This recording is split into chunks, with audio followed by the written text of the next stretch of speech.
Assalamualaikum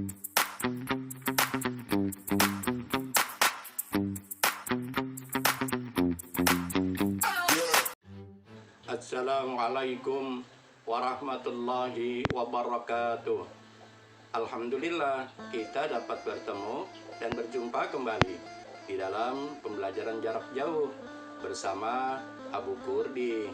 Tentunya agar kita diberikan kemudahan di dalam mempelajari materi pembelajaran kali ini, mari kita sama-sama berdoa memohon kehadirat Allah Subhanahu wa taala. Yuk kita angkatkan tangan kita bermunajat kepada Allah Subhanahu wa taala agar apa yang kita pelajari diberikan kemudahan oleh Allah Subhanahu wa taala. Bismillahirrahmanirrahim.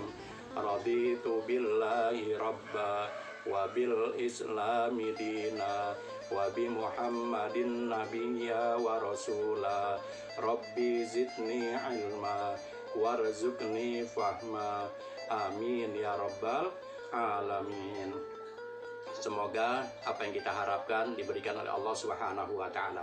Kita dijadikan anak-anak yang cerdas dalam ilmu agama, dijadikan anak-anak yang soleh dan yang soleha, dan kedua orang tua kita dimudahkan segala urusannya, serta dikuatkan rasa kesabarannya di dalam mendampingi kita belajar. Nah, anak-anakku yang soleh dan yang soleha, materi pembelajaran kita kali ini hidup tenang dengan berperilaku terpuji, yaitu pelajaran keempat. Berperilaku terpuji akan mendatangkan kebaikan dari Allah Subhanahu wa taala. Berperilaku terpuji akan mendatangkan kebaikan bagi sesama, dan juga setiap muslim yang taat dan berperilaku terpuji hidupnya akan berbahagia baik di dunia maupun di akhirat. Nah, tolong diingat tuh, siapapun seseorang yang berperilaku terpuji akan mendapatkan hidup bahagia baik di alam dunia dan juga di akhirat. Insya Allah kita akan mendapatkan sebuah kenikmatan dan dimasukkan ke dalam surganya Allah Subhanahu wa taala. Nah, anak-anakku yang soleh dan yang soleha, tolong amati gambar berikut ini. 4.1, seseorang anak sedang beribadah kepada Allah Subhanahu wa taala. Dan 4.2, seseorang anak yang sedang belajar mengerjakan tugasnya. Dan gambar 4.3, yaitu seorang anak yang akan berjalan ke sekolah dan izin kepada ibunya, atau seorang anak yang sedang izin terhadap gurunya, atau kepada orang tuanya. Dan 4.4, yaitu kita berada di dalam kantor pos. Apa materi pembelajaran kita kali ini?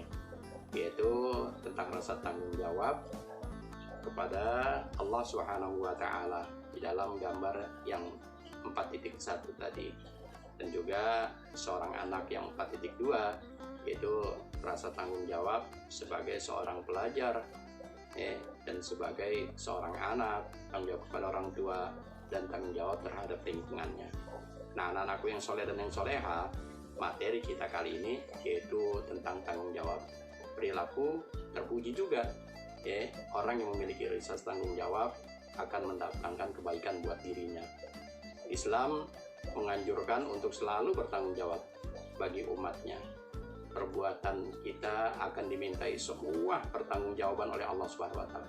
Apapun yang kita lakukan, apapun yang kita ucapkan, semua akan ada balasannya.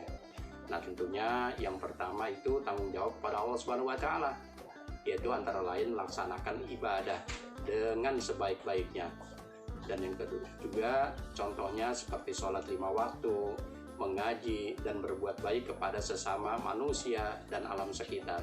Tuh, yang pertama tanggung jawab kepada Allah Subhanahu wa taala, itu tanggung jawab kita terhadap agama kita.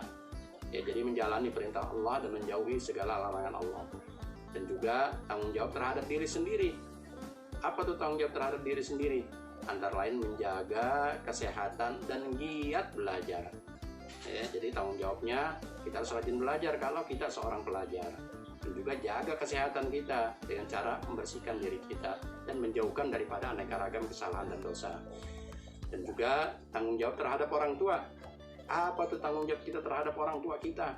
Yaitu kita antara lain harus berbakti, taat dan patuh, bersikap santun. Jadi kalau mau mendapatkan keridhaan Allah Subhanahu wa taala, tanggung jawab kita terhadap orang tua kita hormati mereka. dan juga tanggung jawab terhadap lingkungan. Apa tuh? Contohnya tanggung jawab terhadap lingkungan. Kita senantiasa menjaga kebersihan lingkungan rumah, baik sekolah maupun dan alam sekitar. Apa sih arti tanggung jawab? Tanggung jawab artinya kita bersungguh-sungguh dalam melaksanakan tugas dan bersedia menerima akibat dari perbuatannya. Tuh, jadi tanggung jawab itu artinya kita bersungguh-sungguh dalam melaksanakan tugas dan bersedia menerima akibat dari perbuatannya. Nah, anak-anakku yang soleh dan yang soleha, mari kita bernyanyi agar kita tambah semangat di dalam belajar dan menjalani tugas kita. Rasa tanggung jawab kita pun, kewajiban kita pun kita laksanakan. Nah, perilaku terpuji dengan nada balonku. Oke, ingat tuh, perilaku terpuji judulnya, tapi dengan nada lagu balonku. Jadi contohnya seperti ini. Perilaku yang terpuji sangat indah sekali. Perilaku tanggung jawab, hidup jadi beradab. Hindari sikap maksiat, yes. Perbanyaklah bertobat dengan taat dan sholat, bahagia dunia akhirat. Tuh, jadi sekali lagi ya sayangnya, perilaku yang terpuji sangat indah sekali. Perilaku tanggung jawab, hidup jadi beradab. Hindari sikap maksiat, yes.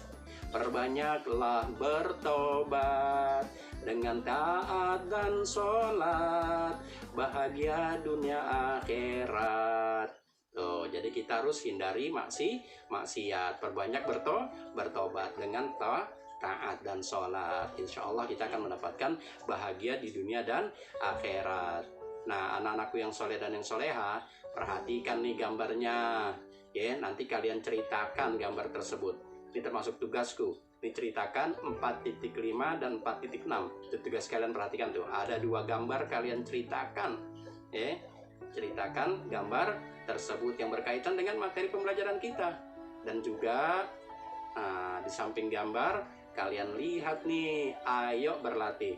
Yang pertama, tanggung jawab artinya nanti kalian isi. Dan yang kedua, perbuatan kita akan dimintai titik-titik-titik oleh Allah SWT. Yang ketiga, melaksanakan sholat 5 waktu adalah salah satu tanggung jawab terhadap apa tuh? Yang keempat, menjaga kesehatan dan giat belajar adalah tanggung jawab terhadap titik-titik kalian isi. Dan yang kelima, menjaga kebersihan lingkungan. Menjaga kebersihan lingkungan rumah, sekolah, dan alam sekitar adalah salah satu tanggung jawab terhadap titik-titik-titik. Nanti kalian isi. Nah, soalnya ada 2 gambar kalian ceritakan dan ayo berlatih 1-5. Ya, agar kita semangat belajar, mencari ilmu, menghormati guru. Kita semua bersaudara. Nah, tentunya agar kita mendapatkan ilmu yang bermanfaat, yang melahirkan kebaikan buat kita, kita tetap harus memohon kepada Allah Subhanahu wa taala.